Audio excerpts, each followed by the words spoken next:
Alright, well, what's up, fellow procrastinators? I'm Flamecom, and I actually have something to tell you about. So, today is Saturday, and Wednesday was the last time that I worked at SMG4. Do the math, that's about 2-3 days ago. And what happened was, when I was returning from work, it was a dark and rainy night. For Sydney-siders, you may remember that.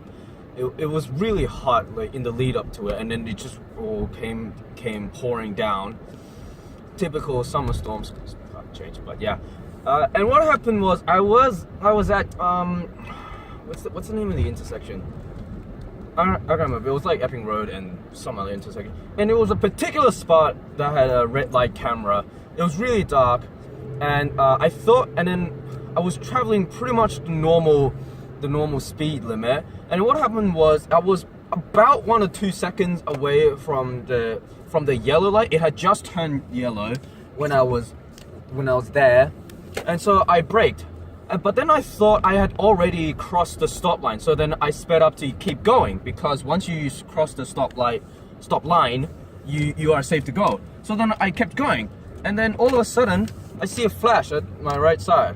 And then I raged for about 2 days. Like, God damn it! Because I had already lost 3 demerit points before on the M5, and now I could get my license suspended because, well, this is 2 offenses twice in a row.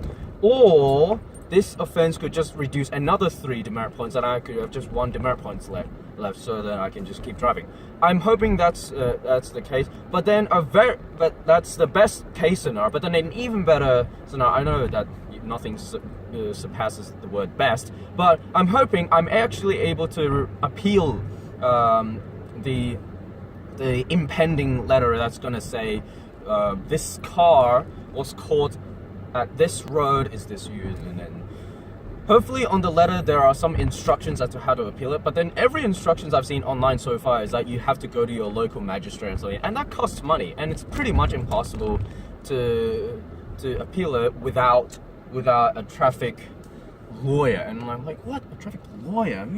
Ain't nobody got money for that. I don't know, like, he was expecting me to say ain't nobody got time for that, but yeah, nobody got money for that. So then I think pretty much everyone's been telling me just accept what is it, guilty but with reasons, because the cameras, they do not lie. So yes, I am guilty, but unintentionally. There has to be a term for it. I do not know what it is, but guilty without something, or with something. So anyways, that's the sort of that. So this could be the last time you see me driving in a car for pretty much the next 3 or 4 months, because of this stupid weather, pretty much, and the stupid time of day. It was a pretty long work day. That's why I left so late. And yeah, there was actually very little traffic lights in the area. And when it's raining, you can barely see the lines. I couldn't see the line, and as far as I'm concerned, when I look back at Google Maps, what happened? Oh, it's those intersections where they've got the traffic light that's kind of dangling or hanging in that kind of shape. And then there was no light in the middle, and I was at the right lane, so then I was concentrating on the stop line rather than the light above. And was this thing up? I don't know, I think it was down or up. So then, like, my attention is on the road, not up there somewhere. And so yeah, and when I was at the 2 second or 1 second away, I could still see it, but then in the heat of the moment, I thought I passed it, and like my mind couldn't focus on the light. I focused on the road. And then, as I said, all those things happen, and now in the next few days or weeks, I know I'm just gonna get that letter in the mail, and yeah, it's so depressing, because it's so unfair how I might just get my license suspended. I literally could get my provisional 2 things suspended for 3-4 months. All because it was dark, raining, and I was just abiding by the law. Or trying to anyway, but then the conditions rendered that impossible. And you would be right to think that I'm just making all this up, because there's no way I can disprove it. That's my whole gripe with the whole taking it to court thing. It's gonna be expensive just to prove that I didn't do something. And the fact that I have to prove it, it's just too much effort. Might as well take it. Either way, if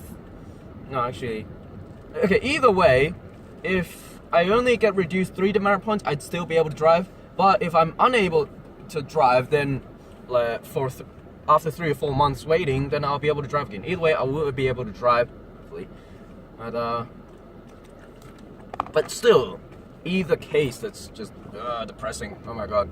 Now I just fear for every traffic light, and I just fear every time that I might be speeding. Who knows? Probably on the speed cameras now, they'd be picking up the license plate and then they'd be seeing my face and saying, wait a minute, that's the same guy that ran the red light. How in the world do you disprove that you ran a red light with good reasoning? And I'm pretty sure there were cars behind me as well. So then I actually tried to brake really hard, and I actually was not sure if I could make it. And that's when I thought I had crossed the stop line. So pretty much that's my story. That is the story of how I might get my license suspended. And as I said, before this incident, I had already been caught allegedly speeding in M5. What they said was I was caught doing 100 in an 80 zone. And then afterwards I was told through word of mouth that M5 is notorious for constantly changing between 80 and 100. I think that's why I got caught doing 180 zone. But that was back in July, so I don't remember exactly what I was thinking back then. But then, most probably back then, I was thinking it was a 100 zone. That was also before I went to World Youth Day. So imagine me coming back home from World Youth Day and seeing that shit. Unacceptable. So that's been it. That's been your typical Saturday FlameCon rant. I'm just driving to work now, so hopefully on the way to work and on the way from work, I don't get caught with another offense, intentional or unintentional. And in the past 2 cases, it's been unintentional. I swear that. Of course, you can just call bullshit on it all you want, because I actually have no proof of it. How do you prove it? I can't. You just have to take my words for it, and that's not proof in itself. And there's the toll. But yeah, that's been my story for this Saturday. Today's date is, the 12th of November 2016. And with that, thanks for watching, and keep on procrastinating. Everyone, see ya.